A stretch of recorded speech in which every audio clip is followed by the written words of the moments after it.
Health podcast में आज हम बात करेंगे जाने माने शिशु रोग विशेषज्ञ डॉक्टर नरेंद्र पीपलीवाल सर से।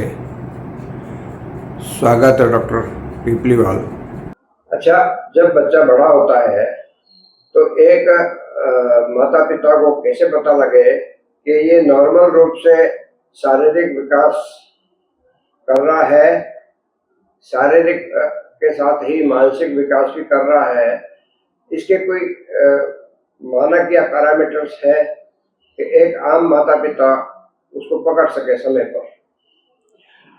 देखिए, ये जो है प्रश्न जो है ये एक ऐसा है कि जिसके अंदर हम इसको मैं शायद मैं इसको इस तरह कहूँ कि बच्चे का हम मोटर डेवलपमेंट देखते हैं, सेंसरी डेवलपमेंट देखते हैं, सोशल डेवलपमेंट देखते हैं। तो कुछ चीज़ें हैं, जैसे मैं मोटर की बात बताता हूँ कि मोटर का मतलब जैसे बच्चा कब चलता फिरता है या कब करता है। सेंसरी का मतलब वो कब रिस्पॉन्स करता है आपके आवाज़ का, जो हमारी सेंसेशन है, आँख नाक कान जो है ये सेंसेशन है। फिर उसके बाद में सोशल डेवलपमेंट, तो वो माँ को देखता है, पिताजी को देखता है, उनको देख के हंसता है। तो मोटा मोटा जैसे मैं आपसे कहूँ तो ये है कि जो 4 सप्ताह जो है, 4 सप्ताह मतलब जो 4 महीने का जो बच्चा है वो अपनी गर्दन संभालने लग जाता है, अपनी गर्दन को होल्ड कर लेता है।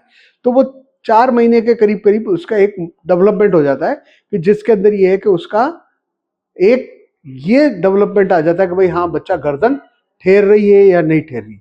अगर बच्चे की गर्दन नहीं ठेर रही है 4 महीने पे, तो इसका मतलब और कोई प्रॉब्लम उसको हो सकती है। वो एक विषय है जो अलग से हम देखते हैं। ऐसे ही बच्चा जो है 9 महीने 10 महीने तब होता है, तो वो बच्चा अपना 11 महीने के करीब जो है बच्चा सपोर्ट मतलब होल्ड विद सपोर्ट, मतलब किसी चीज को पकड़ के खड़ा हो सकता है लेकिन चल नहीं सकता। 10 महीने 11 महीने का बच्चा।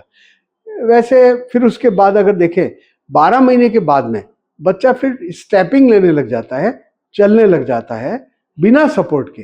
तो stand with support and walk without support, ये वाली बात है। ऐसा करीब 12-13 महीने तक का जो पार्ट है, इन्फेंट जिसे कहते हैं, वो पार्ट है। और रही बात फिर आगे की, ये बड़ा टॉपिक है, इसको फिर मैं कभी और। जी, कई बार जो बच्चा सुनने में या बोलने में बहुत पिछड़ जाता है, बोल नहीं पाता है शब्द, तो उसका क्या कारण है और कब एक माता पिता को डॉक्टर की राय लेनी चाहिए? देखिए, ये भी एक बड़ा कॉम्प्लेक्स सब्जेक्ट है कि इसके अंदर ये भी कि जैसे देखना सुनना, ये भी एक रिफ्लेक्स है, कोऑर्डिनेशन है। और आजकल एक टर्म है जो अक्सर आप लोग सुनते होंगे या पढ़ते होंगे, ऑटिज्म। तो एक ऑटिज्म भी एक ऐसी चीज है कि जिसके अंदर बहुत सी बार माँ ऑब्जर्व करती है कि मेरा बच्चा सुन रहा है या नहीं, देख रहा है या नहीं, या किसी चीज को रिस्पोंड कर रहा है तो कैसे कर रहा है, या स्कूल की टीचर देखती है। तो उसके अंदर जो है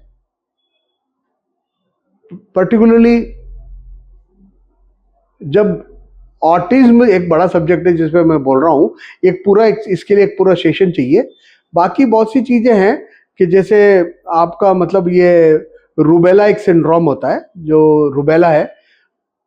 तो रूबेला के अंदर क्या होता है कि कभी कभी बच्चे को कॉन्जिनिटल रूबेला हो जाता है, जिसमें आंख के अंदर पुतली के अंदर जो है कैटरेक्ट हो जाता है। कभी कभी रूबेला सिंड्रोम में कभी कभी सुनाई देने में भी दिक्कत हो जाती है, बच्चे को सुनाई नहीं देता है। ऐसे और भी बहुत सी बीमारियां हैं जिसके अंदर की ये सुनने में बोलने में इनमें आ सकती है। और स्पीच का भी जहाँ तक सवाल है, स्पीच भी एक कॉम्प्लेक्स सब्जेक्ट है। इसके अंदर क्या है कि बच्चा बहुत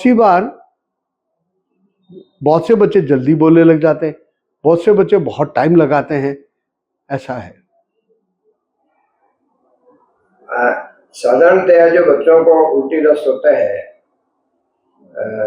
ऐसे बच्चे आपके आउटडोर में आते होंगे, इन बच्चों को आप लोग क्या ट्रीटमेंट देते हैं और इनके माता पिता को क्या राय देते हैं? देखिए, ये आपका बड़ा अच्छा प्रश्न है। और हमारे जो गांव हैं या हमारे जो कस्बे हैं, आज भी जो डायरिया है, डिसेंट्री है, ये बहुत कॉमन है। और ये शो करती है कि उस एरिया का हाइजीन कैसा है। तो मैं इसको थोड़ा सा वर्ड मैंने यूज़ किया है, डायरिया। तो मैं थोड़ा बचपन से ही शुरू करूं या इन्फेंट से ही शुरू करूं तो थोड़ा ज़्यादा अच्छा रहेगा।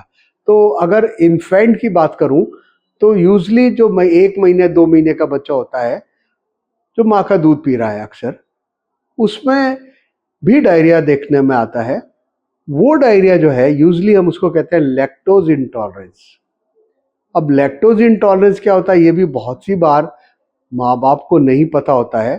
और ऐसी स्थिति में ये समझना जरूरी है कि ये लैक्टोज इंटॉलरेंस क्या है। ये ऐसी कौन सी पानी जैसी दस्त है जो जो जो बच्चा जो है, जो 1 महीने का या 15 दिन का है, उसको हो जाती है। तो उसमें ये होता है कि माँ के दूध में एक शक्कर होती है जिसे हम लैक्टोजन कहते हैं। तो वो जो माँ के दूध में जो लैक्टोजन है, बच्चा उसको पचा नहीं पाता है।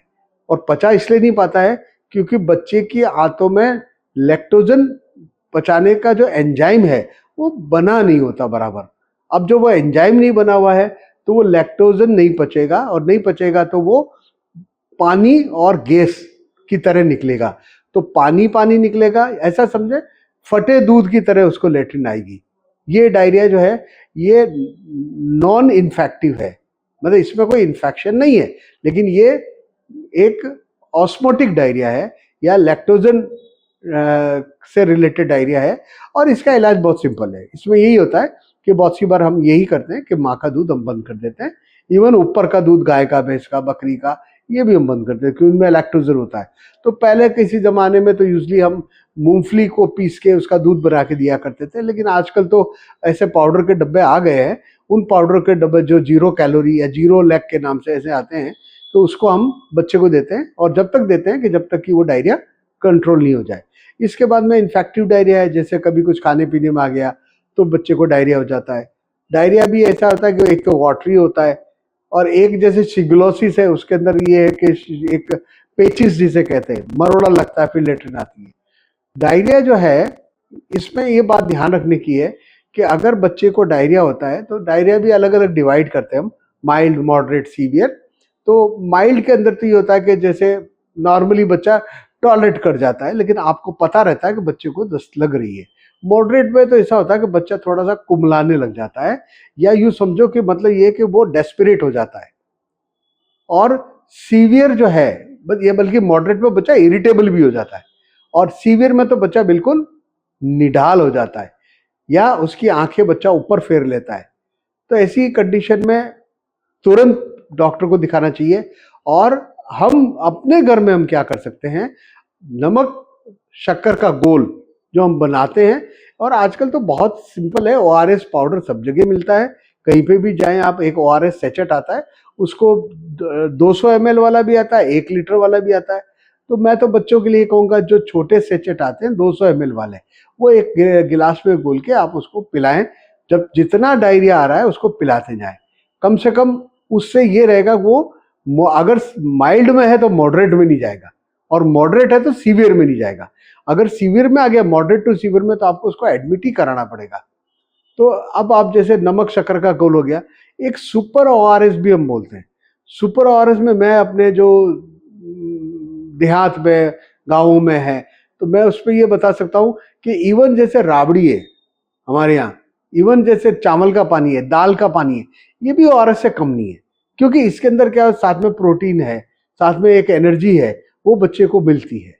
तो ऐसा है। और जो अक्सर डायरिया और ये हैं, वो पर्टिकुलरली अक्सर इन्फेक्शन से या वायरल से भी होते हैं। जो रोटा वायरस है, आजकल तो हम रोटा वायरस का टीका भी लगा देते हैं। तो रोटा वायरस जो है वो कंट्रोल रहता बच्चों में, या बहुत ज़्यादा सीवियर नहीं हो पाता है। धन्यवाद डॉक्टर पिपलीवाल सर। आपने हमारे आम दर्शकों के लिए बच्चों से संबंधित जानकारियाँ बहुत ही सरल शब्दों में साझा की। आप सभी से निवेदन है कि पेज को फॉलो करें, कमेंट करें और लाइक करें, ताकि हम विशेषज्ञ चिकित्सकों से बात करके आपके लिए और भी उपयोगी जानकारियाँ ला सकें। धन्यवाद।